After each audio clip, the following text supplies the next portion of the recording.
Right, hey guys, this is James, and I'm going to be going over some thermodynamic concepts that you should know for your midterm. I'm going to be going over four types of systems: isothermal, reversible, adiabatic, isobaric, and isochoric systems.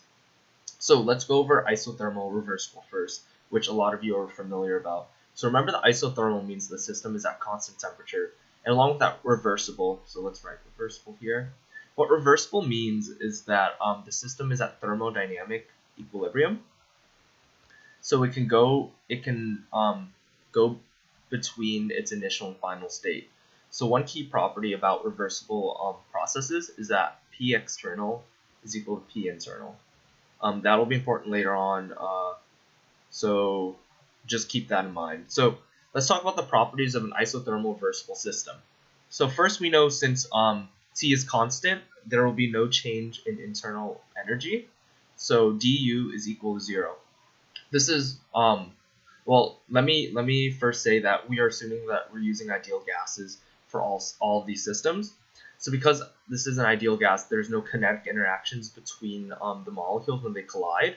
And along with that, constant temperature means that there won't be any change in the internal energy of the system. So that allows us to make our first conclusion.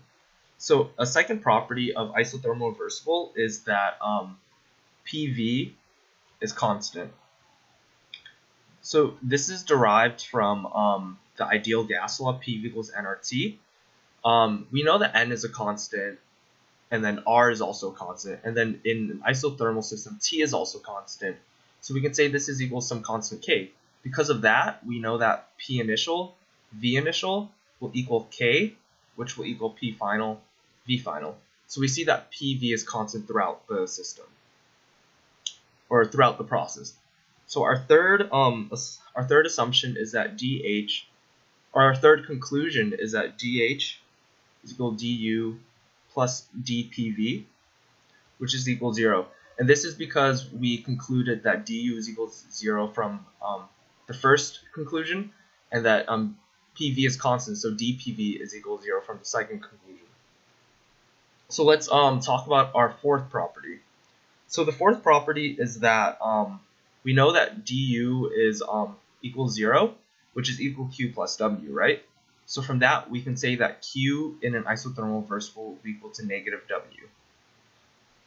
So our fifth property goes into the derivation of work.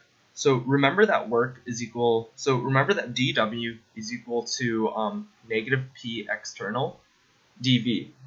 So we can't use P external because we know that pressure is changing inversely with volume. But since we know that P external is equal to P internal, we can use the ideal gas law to find a relationship between P external and the internal volume change. So we can do P external is equal to P internal, which is equal to nRT over V, where V is the volume of the system. Plugging that in, we get dW is equal to negative nRT and then 1 over V dV.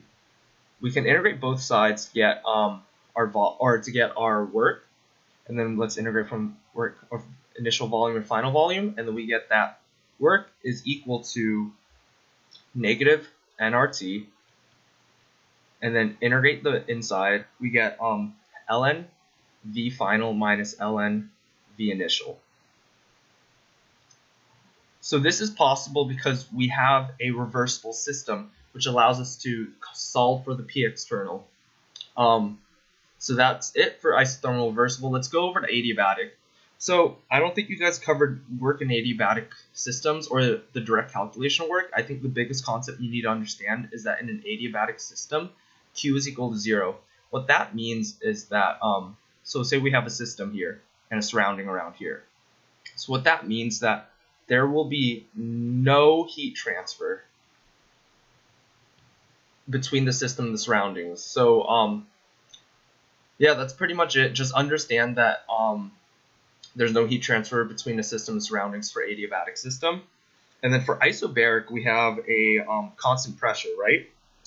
So the first thing we can say is that since we can actually solve for enthalpy change, So we know enthalpy is equal to dH plus du plus dPV, right? So if we expand this out a bit more, we get du plus pdV plus vdP. Since pressure is constant, we know this term goes to 0, so what we're left with is dH is equal to du plus pdV. Keep in mind this is internal pdV. So this is pretty much it for an isobaric system. However, if the isobaric system is also reversible, we recall that that in reversible P external equals P internal, right? So with that, and knowing that du is equal to Q plus W, where W is equal to negative P external dV, right? Since we know P internal and P external are equal to each other, we know that we can just say P external is equal to P internal.